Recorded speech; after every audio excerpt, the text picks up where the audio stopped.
माध्यम से जब किसान कल्याण वर्ष की हमने घोषणा की तो इसमें केवल किसान अन्नदाता नहीं, आगे जाके ऊर्जादाता भी बने, उद्यमी भी बने और समृद्ध किसान समृद्ध प्रदेश के इस बड़े सपने को पूरा करें।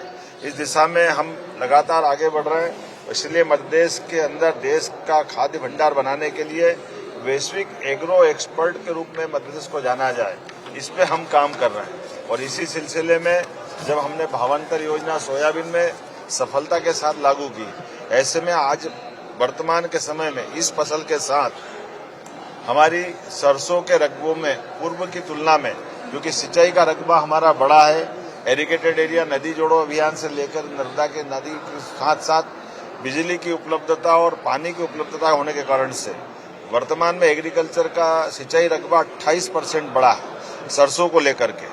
और द्वितीय अग्रिम अनुमान के अनुसार लगभग 15.71 मीट्रिक टन का इसमें वृद्धि हो रही है।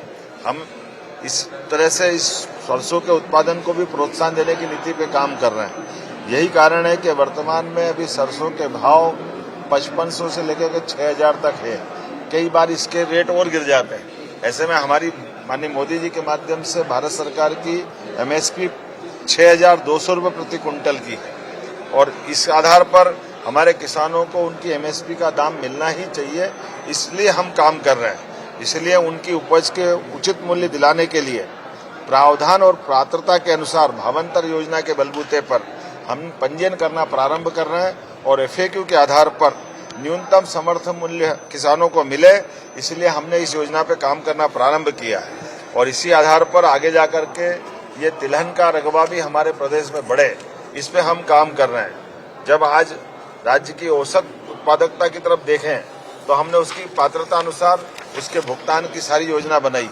मुझे इस बात की प्रसन्नता है कि हमने सोयाबीन के समान जब इधर सरसों पे आगे बढ़ रहे हैं तो ये उसी प्रकार से एक बड़ी धनराशि देने के लिए भी हम किसान को तत्पर है, ताकि किसान की हर हालत में एमएसपी पे उसकी फसल का सही दाम मिले। और तीसरी फसल के लिए चूंकि बिजली पर्याप्त है किसानों के लिए, और तीसरी फसल भी लोग अपने खेतों में अलग अलग प्रकार से मूंग और अन्य प्रकार की फसल लगाते हैं, लेकिन हमने कहा कि मूंग के बजाय अगर आप उड़द लगाएंगे तो उड़द की डिमांड देश में भी और विदेश में बहुत ज्यादा है। उसकी तुलना में अगर उड़द लगाएंगे तो हम उसको प्रोत्साहन देने के लिए हमारी सरकार ने एक निर्णय लिया है। 600 रुपये प्रति क्विंटल का अलग से बोनस हमारी सरकार के द्वारा दिया जाएगा। अभी तीसरी फसल लगना बाकी है। ऐसे में आप सबके माध्यम से मैं अपील करना चाहूँगा अपने किसान भाई बहनों से कि फसल के विविधीकरण